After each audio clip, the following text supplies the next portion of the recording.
Assalamualaikum warahmatullahi wabarakatuh dan selamat siang. Perkenalkan, nama saya Monika Marut dengan NIM 18311001, mahasiswa dari kampus STKIP Pembangunan Indonesia Makassar, jurusan Pendidikan Biologi. Di sini saya akan menjelaskan sedikit mengenai materi sintesis protein. Nah, ada yang tahu apa yang dimaksud dengan sintesis protein? Jadi, sintesis protein ini merupakan proses penerjemahan gen menjadi urutan-urutan asam amino yang akan disintesis menjadi polipeptida. Nah, kumpulan dari beberapa polipeptida akan membentuk protein. Sintesis protein terjadi melalui dua tahap. Yang pertama itu tahap transkripsi. Tahap transkripsi ini merupakan tempat pembentukan RNA, terutama mRNA, dengan menyalin sebagian berkas DNA oleh enzim polimerase. Nah, tahap transkripsi ini berlangsung di dalam inti sel atau di dalam nukleus, di mana tahap ini terjadi melalui 3 tahap lagi. Yang pertama itu tahap inisiasi, elongasi, dan tahap terminasi. Nah, hasil akhir dari tahap transkripsi ini berupa RNA akan digunakan pada tahap berikutnya. Nah, yang kedua ini merupakan tahap translasi. Tahap translasi ini merupakan tahap di mana RNA hasil transkripsi disintesis menjadi protein. Translasi ini terjadi di dalam sitoplasma dengan bantuan ribosom, di mana tahap translasi juga terjadi melalui 3 tahap. Ada tahap inisiasi, elongasi, dan tahap terminasi. Nah, translasi ini terjadi dengan bantuan beberapa komponen molekul. Yang pertama itu molekul mRNA atau biasa disebut dengan RNA duta, di mana molekul ini berfungsi sebagai transfer informasi urutan asam amino yang akan dibangun dengan DNA asal. Kemudian yang kedua itu merupakan transfer RNA, di mana transfer RNA ini berfungsi untuk mentransfer asam amino ke ribosom untuk sintesis protein. Dan yang ketiga ini merupakan ribosom RNA, yaitu tempat untuk membangun ribosom dan protein. Nah, selain itu, untuk lebih jelasnya, mari kita simak video berikut ini mengenai proses sintesis protein.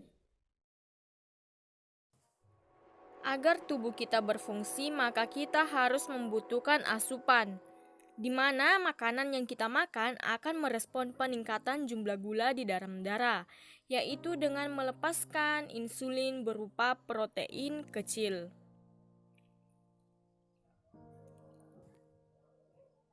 Sintesis protein membutuhkan bahan dasar berupa asam amino dan awalnya terjadi di dalam nukleus atau inti sel. Nah, inilah rantai DNA yang mengandung gen untuk mensintesis protein. Gen ini memiliki daerah promoter dan daerah terminator atau daerah akhir. Nah, daerah promoter ini merupakan daerah permulaan, sedangkan terminator merupakan daerah akhir. Dari seutas inilah protein akan terbentuk. Sintesis protein terjadi melalui 2 tahap, yaitu tahap transkripsi dan tahap translasi. Tahap transkripsi terjadi di dalam inti sel, sedangkan tahap translasi terjadi di dalam sitoplasma dengan bantuan ribosom. Yang pertama, tahap transkripsi. Pada tahap ini melibatkan DNA dan RNA polimerase, di mana transkripsi terjadi melalui 3 tahap, yaitu inisiasi, elongasi, dan terminasi. Yang pertama, tahap inisiasi dimulai ketika RNA polimerase menempel pada bagian promoter. Nah, fungsi promoter adalah menentukan tempat dimulainya transkripsi dan menentukan satu rantai DNA yang akan digunakan sebagai cetakan. Tahap selanjutnya yaitu tahap elongasi, di mana RNA polimerase bergerak ke hilir untuk membuka dan memisahkan rantai DNA membentuk mRNA dari 5 ke 3, sehingga terbentuklah pemanjangan mRNA. Yang ketiga yaitu tahap terminasi, di mana RNA polimerase telah sampai pada daerah terminator atau daerah akhir. Tahap ini nantinya akan menghasilkan RNA, terutama mRNA. Pada untai mRNA terdapat dua bagian, yaitu ekson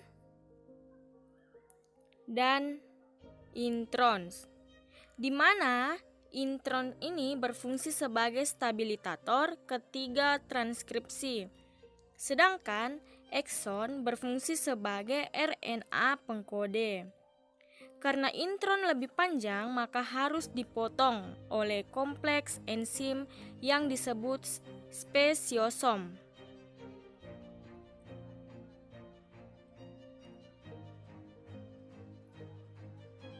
Ketika selesai pemotongan intron, maka mRNA akan menuju ke sitoplasma. Di sitoplasma terjadilah proses translasi.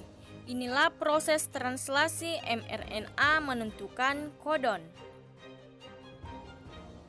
Nah, inilah kodon atau kode genetik, di mana kodon adalah kode genetik yang akan disalin atau akan diterjemahkan oleh RNA ribosom.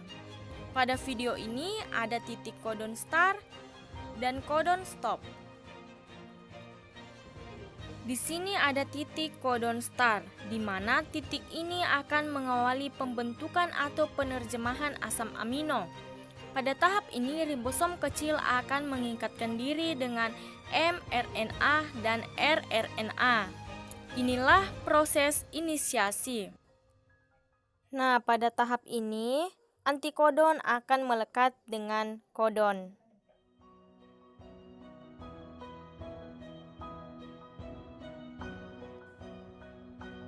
Kemudian disusul dengan adanya ribosom unit besar.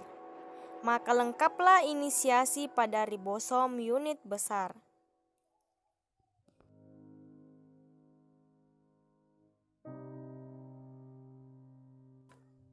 Pada bagian ini terdapat situs E, situs P, dan A. Yang pertama, situs A akan menerima RNA transfer yang membawa antikodon, sekaligus membawa asam amino, yang merupakan terjemahan dari mRNA dan tRNA. Nah, di sini antikodon akan dipasangkan dengan kodon pada mRNA. Nah, kemudian asam amino akan bergeser ke situs P, membentuk polipeptida, kemudian bergeser ke E, dan tRNA pada situs E dilepaskan sampai seterusnya.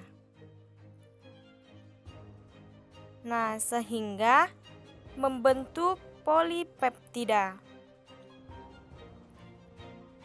Polipeptida akan terbentuk hingga pada akhirnya sampai pada titik stop kodon. Nah, datanglah release vektor yang akan mengakhiri semuanya, di mana tRNA lepas, ribosom lepas, sehingga terbentuklah polipeptida.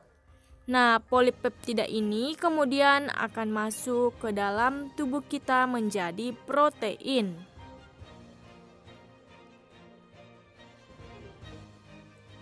Nah, itulah tadi mengenai pengertian dari sintesis protein dan proses dalam sintesis protein. Selain itu, ada pun manfaat dari sintesis protein, tak lain yaitu untuk menghasilkan protein yang berguna atau berfungsi bagi tubuh. Protein yang dihasilkan pada tahap sintesis protein itu ada dua. Yang pertama itu protein struktural, di mana protein ini berfungsi untuk membentuk struktur tubuh, dan yang kedua yaitu protein fungsional, di mana protein ini berfungsi untuk mengatur segala proses yang terjadi di dalam tubuh seperti enzim, antibodi, penggerak, dan sebagainya. Baiklah, itulah penjelasan singkat saya mengenai materi sintesis protein. Kurang dan lebihnya mohon dimaafkan, dan saya akhiri dengan wassalamualaikum warahmatullahi wabarakatuh dan selamat siang.